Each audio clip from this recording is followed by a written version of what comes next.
গাজায় ইসরায়েলের হামলা বন্ধের দাবিতে আন্দোলন দামালনের মতো ছড়িয়ে পড়েছে যুক্তরাষ্ট্রের বিশ্ববিদ্যালয়গুলোতে। শিক্ষার্থীদের অনড় দাবি, এখনই বন্ধ করতে হবে যুদ্ধ। শিক্ষার্থীদের বিক্ষোভ দমাতে মরিয়া পুলিশ। এ পর্যন্ত আটক করা হয়েছে অন্তত 200 জনকে। যুদ্ধবিধ্বস্ত গাজায় শান্তিপূর্ণ পরিস্থিতি ফিরে আসুক, বন্ধ হোক ইসরায়েলের আগ্রাসন, সেই দাবিতে উত্তাল যুক্তরাষ্ট্রের অনেক বিশ্ববিদ্যালয়। শিক্ষার্থীদের এই আন্দোলন প্রতিদিনই নতুন নতুন রূপ পাচ্ছে, ছড়িয়ে পড়ছে ক্যাম্পাস থেকে ক্যাম্পাসে। ছাত্রদের আন্দোলনে অনেক প্রতিষ্ঠানে দুই ভাগে অবস্থান নিয়েছেন শিক্ষকরাও।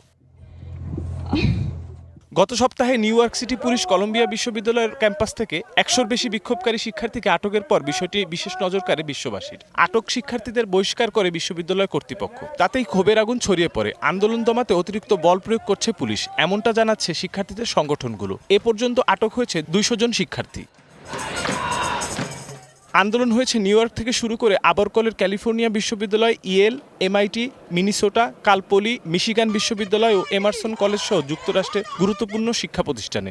6000 mAh battery, one and only Power Master, NextG N73. শুধু ফিলিস্তিনপন্থী শিক্ষার্থীরাই না, গাজার গণহত্যা বন্ধে আন্দোলনে অংশ নিতে দেখা গেছে শতাধিক ইহুদি শিক্ষার্থীকেও।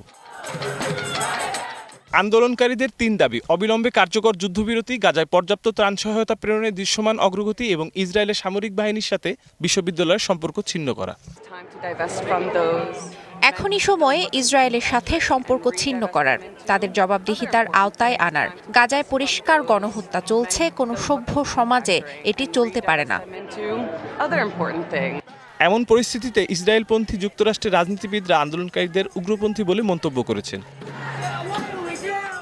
এদিকে ফ্লোরিডার টাম্পা শহরে প্রেসিডেন্ট জো বাইডেনকে প্রতারক এবং অযোগ্য বলে অভিহিত করেছে বিক্ষোভকারীরা। বিক্ষোভ হয় প্রেসিডেন্টের গাড়িবহরের সামনেই। ইসরায়েলে তহবিল ও অস্ত্র সরবরাহের জন্য বিক্ষোভকারীরা তার সামনেই সমালোচনা করেন। Mirza Sanowar Hossain, DBC news desk.